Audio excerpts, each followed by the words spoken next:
So, believe it or not, here in the United States of America, we have had quite a few presidents. One or two, to be honest. Actually, I think it's about 45. But yeah, this year we have a presidential election. We will be electing a new one, and more than likely, eventually, we will have a movie made about one of these two individuals. Look at that! There already is a movie made about one of them. Who would have thought? But with the release of Reagan, I wanted to make a video breaking down some of the best movies ever made about presidents. Now, a few rules for this video. This is in no particular order. Also, this is only about presidents that actually existed, so although I love Independence Day, that president does not count, even though he kind of looks like Gavin Newsom.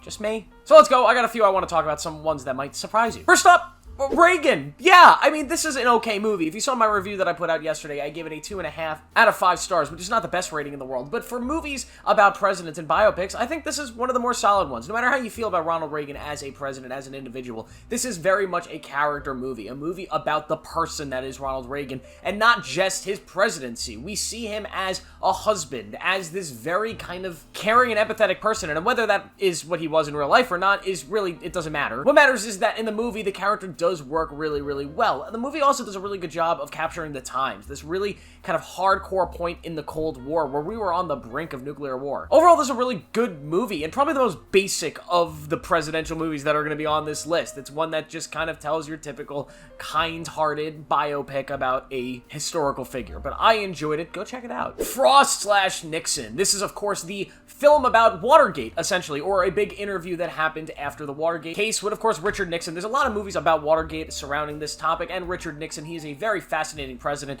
This is one of the few movies, though, that I really think gets the character of Nixon right. Of course, it is still a movie that sort of paints him in a negative light. You don't get many Nixon movies that make him look good.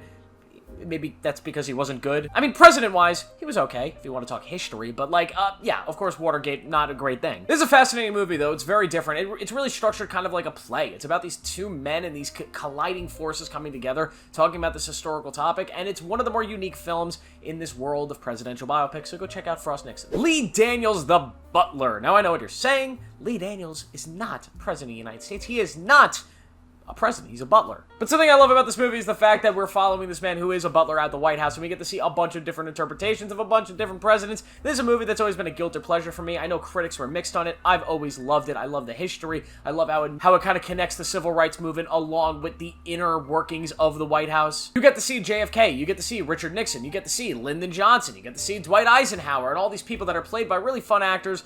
I always enjoyed all the depictions and all the history that you get in this film, leading up all the way up until Barack Obama. So yeah, cool movie. I'm gonna cheat a little bit here because this is not going to be a movie, but I want to talk about the TV series John Adams. John Adams is one of the more forgettable presidents, even though he is the second president in history. But because of that, it kind of makes him the most interesting president, maybe, of that time period. Of course, everybody knows George Washington. They know the history of the Revolutionary War, all this stuff. But who's the next guy? Who is the second guy? The guy that wanted to be the number one guy, but ended up being the number two guy. Well, that's John Adams. This dude that was overly ambitious for power. He wanted to lead America. He wanted to be the gold standard of this country, and he did contribute to the birth of this country, more so than just about anybody else. He was at the front lines of the Declaration of Independence. He fought during the Constitution days. He was in the Revolution, serving as an ambassador in France, and he was a big part of the reason of why this country is where it is today, and it being born. And this TV series is so remarkable. It is one of the more underrated limited series I've ever seen in my life.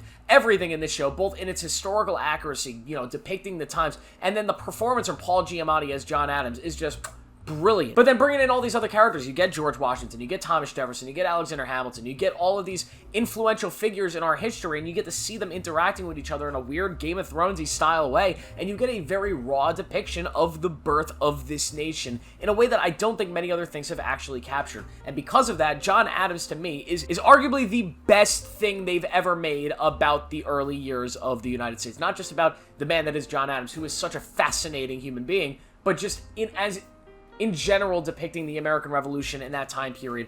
This is the go-to show that I would recommend to go watch. JFK. I didn't say these were all going to be biopics, okay? So JFK isn't really about JFK, the human being. In fact, I don't think he even appears in the movie, except, when they're showing him getting his head blown off. Sucks. But this is the Oliver Stone movie that is, listen, if you are out there, if you are one of these people that loves government conspiracies, they love to talk about the shady stuff that the United States government has done in the past, well, this is the movie for you. This is the movie that convinced an entire country that JFK was probably killed by the FBI or the CIA or Lyndon Johnson or a combination of all those things. This movie was so influential in kind of influencing the public that they actually opened up a congressional investigation when this movie came out to look into the JFK shootings again. Want to know something funny? Actually found that it was probably a conspiracy, but they didn't have the evidence to prove it. It's still crazy that they acknowledged it. Either way, this is a very fascinating movie, one of the most unique movies you'll ever watch, because it's really not structured like a genuine film. This is a film that's literally just trying to make a case to the audience as to why Oliver Stone and the people involved believe that JFK's assassination was a conspiracy. It breaks down every ounce of this actual shooting, this assassination. It breaks down the people involved. Who are all the players? Maybe consider not the players, you know, the people in government that could have been involved. And it goes through just kind of this scary rabbit hole of horrifying proportions that eventually leads to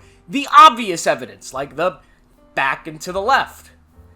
Back and to the left. This is a great movie. I love everything about JFK. It's one of my favorite Oliver Stone movies. Go check it out, even though it's really, I guess, not about a president. I guess I'm cheating, guys. And last but not least, my favorite movie about a president ever made is easily Lincoln. Abraham Lincoln is my favorite president of all time. I know, I'm so unique. I'm like the only person with that opinion. I must be. But he is just an incredible president, and if you study history like I have, I'm a big history buff, you just see all of the amazing things that this man did, leading this country during a civil war and bringing it back together. It's an amazing feat. This movie focuses on a little part of Lincoln's history. It focuses on the timeline where the Civil War was just about coming to an end, and they were trying to push through the 13th Amendment through Congress, which is, of course, the amendment that freed the slaves. Now, you might be saying Lincoln did free the slaves. He wrote the Emancipation Proclamation. Well, the Emancipation Proclamation actually didn't kind of free the slaves. It was an executive order that said slaves were free, but unfortunately, with the U.S. government, the way you actually do stuff is you have to pass an amendment for something like that. So they were trying to pass the 13th Amendment. And this film does a lot right. First off, the depiction with Daniel Day-Lewis playing Abraham Lincoln is absolutely brilliant. The guy, I mean, if Abraham Lincoln was alive today, I imagine that this is what it would look like. It is brilliant. It's one of the best performances ever. And you get to see him as a family man and actually serving as president. It's all good stuff. But to me, the best purpose this movie serves, it is one of the best depictions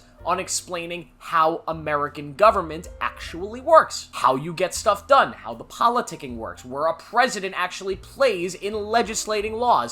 It is depicted so well in this movie in a way that a lot of people that just don't get American politics at all can really understand. I think watching this movie would help a lot of people today understand when they're voting what they're voting for and how things are going to be operated when they get to Washington, when they're just off TV, off CNN, and they're off actually governing, what it will look like. Because seeing the process of trying to get the votes to pass this, seeing this big battle between the Democrats who really loved slavery and the Republicans who didn't love slavery, I'm about to start a war in the comments. Things have changed, okay? It's not the same parties or people. Or is it? Who knows? But anyway, seeing these two sides do battle over this amendment and Lincoln trying to get the votes and Tommy Lee Jones' character who's beautiful and the patriotism in this movie. There is something so magical about the end of this movie when, spoiler alert, they passed the 13th Amendment because, I hope that's not a spoiler, but there aren't slaves, so you probably should know that. But the feeling in Congress of unity, kind of, with some of them, and the singing, and just the hoopla of it all, it's one of the most patriotic things I've ever seen in a film. I gotta give Steven Spielberg credit, who of course directed this.